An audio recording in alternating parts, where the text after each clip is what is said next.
Is Philadelphia Eagles right tackle Lane Johnson the best right tackle in the history of the National Football League? What's crazy is that as Lane has gotten older, he's gotten in better shape. He's figured out the ankle issues, which he thought could cause him to retire early, and he has gotten better and more dominant as a player.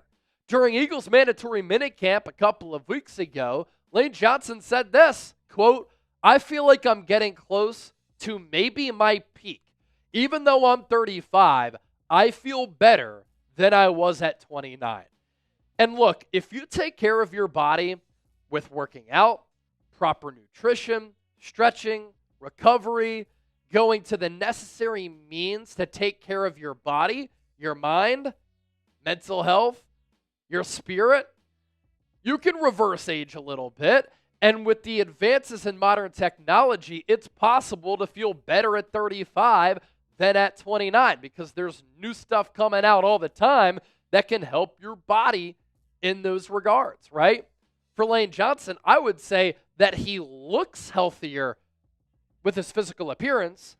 And with the way that he's playing, I do think that he's getting close to his peak, even though he's 35 right now. And we have seen throughout the course of NFL history, some of these offensive tackles age well. Look no further than Jason Peters, who was playing elite football into his late 30s, and he was still getting it done in his early 40s. And Lane Johnson in 2024, there's no doubt, he was the best right tackle in the game. Don't say that Penei Sewell of the Detroit Lions was better. Just because he's younger doesn't mean he's better. Lane Johnson is the better player at that right tackle spot. And don't take anything away from Lane Johnson at right tackle just because he doesn't play left tackle, protecting the blind side of a right-handed throwing quarterback. It's still a very important position. And last year, Lane trained 85.4 overall PFF grade, pass blocking grade of 88.1, run blocking grade of 80, 0 sacks allowed, and only 1 hit of Jalen Hurts allowed. And Brandon Thorne is an offensive line expert, and he studies daily offensive linemen and defensive linemen. So this isn't just some hot take. He doesn't say this on X just to get engagement. He means it. He said, based on last year's film, this is pretty undeniable, we should start having the conversation about Lane Johnson being the best right tackle of all time sooner rather than later. And I think this is a big reason why the Eagles gave him a pay raise and gave him a contract extension, because they believe that if Lane can continue to stay healthy, he's going to continue to keep Jalen Hurts clean inside that pocket. Tommy Lawler is a very good writer covering the Eagles, and he talked about that tweet from Brandon Thorne. And here's what he said to expand on that. Let's talk about what makes Lane special. He has a good frame at 6'6". He weighed 303 at the NFL Combine all the way back in 2013. He's well above that now. The Eagles list him at 325. Johnson has 35-inch arms, which is the kind of length that you want for an offensive tackle. And Lane Johnson's a freak athlete. Remember that while he was in junior college, he played tight end and even quarterback before going to Oklahoma. He grew from an athletic guy with some size to a freakish combination of size and athleticism. Johnson played strictly offensive line at Oklahoma and was great for 2 seasons. He played both right tackle and left tackle and was great on both sides. Much of offensive tackle success is based on footwork. Johnson's kick slide doesn't look real. His feet are incredibly quick, also balanced. He's able to move back quickly, but also stay under control so that he can handle the power of the rusher. Johnson's ability to move and anchor is insanely good. Big men aren't meant to be that quick and strong. And when you turn on the tape and you look at what Lane Johnson does against some of the premier pass rushers in the game, dominates them on a week-in, week-out basis. And going back to my point of Lane Johnson looking better now than when he was even drafted, Lane Johnson, Eagles list him at 325, massive human being, long arms. Guy has six-pack abs. It's ridiculous how freakish he is. And yes, several years ago, he was bopped for PEDs, and he even said that could keep me out of the Hall of Fame. But for him to come out of that, stay clean, and to be this dominant for this long, I think it makes us forget about that. How about Lane Johnson's relative athletic score, too? Going back to Oklahoma, Math Bomb, they've gotten so much better with these graphics over time. Much more modern now as compared to all the way back then. But Lane, on a scale of 0 to 10 in the pre-draft, earned a 996 relative athletic score. Vertical jump, 34 inches. Broad jump, more than 9 feet. On the 40-yard dash, this is what's crazy to me. A 4.72 at over 300 pounds. 6.6303. He ran a 4.72. That was faster than Anquan Bolden. Think about that. That's a wide receiver against an offensive tackle. And he put up 28 reps at 225 on the bench press. And Lane's dominance in perspective, this really puts it in perspective for me. You think about MVPs, right? Oftentimes, it's a quarterback. Almost nowadays, primarily, it's a quarterback. You think in the NBA, an NBA MVP is always the guy who can carry the team. And I always gauge MVPs as a player who, if you took them away from their team, how would that team fare? If that team would suck, it goes to show you the value of that player. You can look at wins above replacement and all those types of numbers, how lineups do without that player, how teams do without that player. Isn't it crazy how elite the Eagles have been with Lane Johnson on the field and how bad they've been and how mediocre they've been without him? The Eagles all time, 102, 55, and 1 with 2 Super Bowls with Lane Johnson playing. Without him, they are 15 and 23. That speaks to the value and the stellar play that Lane Johnson has given this team since 2013.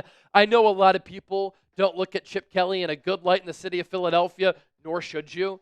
I mean, the fact that he got rid of Michael Vick, Jeremy Maclin, Deshaun Jackson, and LaShawn McCoy when we thought that era of the Philadelphia Eagles could lead us to a Super Bowl, it's crazy. But one of the best things that Chip Kelly ever did for this organization was drafting Lane Johnson with the 3rd overall pick in the 2013 NFL Draft. Let's round out with this. When I grew up, I became obsessed with sports broadcasting for a couple of reasons. When I was 5 years old and we moved to my childhood home in Westchester, one of the first things I did was turn on Comcast Sportsnet. And I saw on Comcast Sportsnet all of the anchors, Neil Hartman, Leslie Goodell, Michael Barkan, Derek Gunn, Ron Burke, and others, anchoring, being on the set, solely talking about Philadelphia sports. It was SportsCenter, but local, just honing in on what was happening in Philadelphia. Shows like Daily News Live were incredible. All of the talented writers from the Philadelphia Daily News or the Philadelphia Inquirer would be brought on set for sports debates with a host on Comcast Sportsnet, which is now NBC Sports Philadelphia. I also fell in love with sports broadcasting because of Harry Kalas calling Phillies games. Baseball is my first love, and he was the voice of Philadelphia. Long drive, it's outta here. Like, he was a legend, right? Another reason why I fell in love with sports broadcasting, at the time, 610 WIP, now known as 94 WIP. And I have some friends who work there. I think it's a legendary radio station. It's one of the few radio stations in the entire country that still has a heartbeat, that still drives revenue and drives listenership, that does extremely well in the ratings. A lot of people have said sports radio, it's dying. Not in Philadelphia, because this is a fantastic sports town. But they did something this week that I just thought was way too clickbaity. And it was way too much of a reach. And it was so idiotic in a way that you could just tell they were doing it just to stir up a conversation. They had all of their hosts and members of the radio program rank their top 11 athletes in Philadelphia. And I get it. Look, Philly's a football town. Now, WIP is the flagship radio station for the Eagles and the Phillies. Phillies are having a really good season, and there's plenty to talk about on the Phillies front. But this time of the year, from the mid to latter portions of June into July until Eagles training camp gets underway, it's a tough time to host a radio show or to host a sports program. We're finding that out here, trying to find things to talk about every single day. But Joe DeCamara, who has taken over for Angelo Cataldi in the morning show on WIP, that radio program is doing fantastic. A lot of people thought it was going to fall apart without Angelo, who is an institution in the history of Philadelphia sports on the radio. Joe DeCamara's done a terrific job. And nobody knows Philadelphia sports quite like Joe DeCamara, arguably, in the city. He's coming out with a new book. I hope it does well.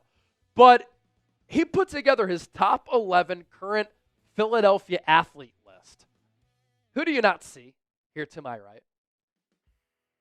The quarterback of the Philadelphia Eagles, who's been to 2 Super Bowls in 3 years. The quarterback of the Philadelphia Eagles, who just won Super Bowl MVP. Saquon Barkley, Bryce Harper, Zach Wheeler, A.J. Brown, Jalen Carter, Lane Johnson, Zach Bond, Landon Dickerson, Quinyon Mitchell, Jordan Mailata, Ranger Suarez. That's his top 11.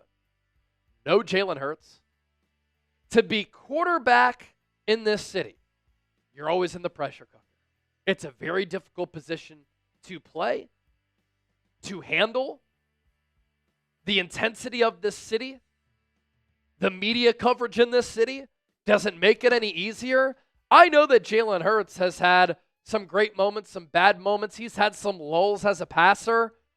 We're talking about a guy who was runner-up for MVP in 2022, who is one of the most winning quarterbacks in the National Football League since he came into the league.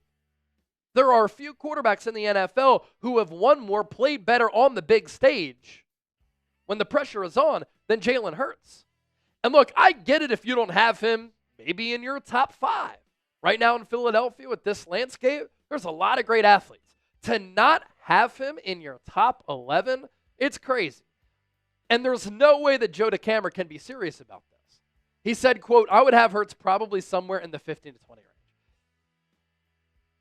I am so glad that I don't have to be a sports talk radio host and have to do something like this where I'm starving for content to say something so blasphemous. And I'm not taking shots at the individual. I'm just taking a shot at this list here, and I'm calling it out for what it is. Clickbait. If I had to do this, I would pound my head into the table, and I would not have a good time going into work every single day. Jalen Hurts, 15 to 20. Ranger Suarez is ahead of him. That is wild work right there, and it can't be taken seriously.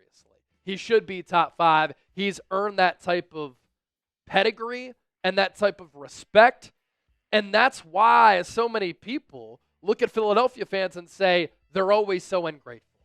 They're always so unbearable because Hurts goes out, balls out in the NFC Championship game, cooks in the Super Bowl, and the city, at least portions of it, aren't appreciating him enough. Be sure to hit that subscribe button here on Philadelphia Eagles Now. We always appreciate you for tuning into the show and supporting everything that we do. My name is Chase Sr. Thank you so much for being here. And if you want to give me a follow on social media, you can do that as well. I'm on X and Instagram at Chase_Senior. In addition to all of the long-form content that I give you here on the channel, I'm always talking birds on my social media pages as well.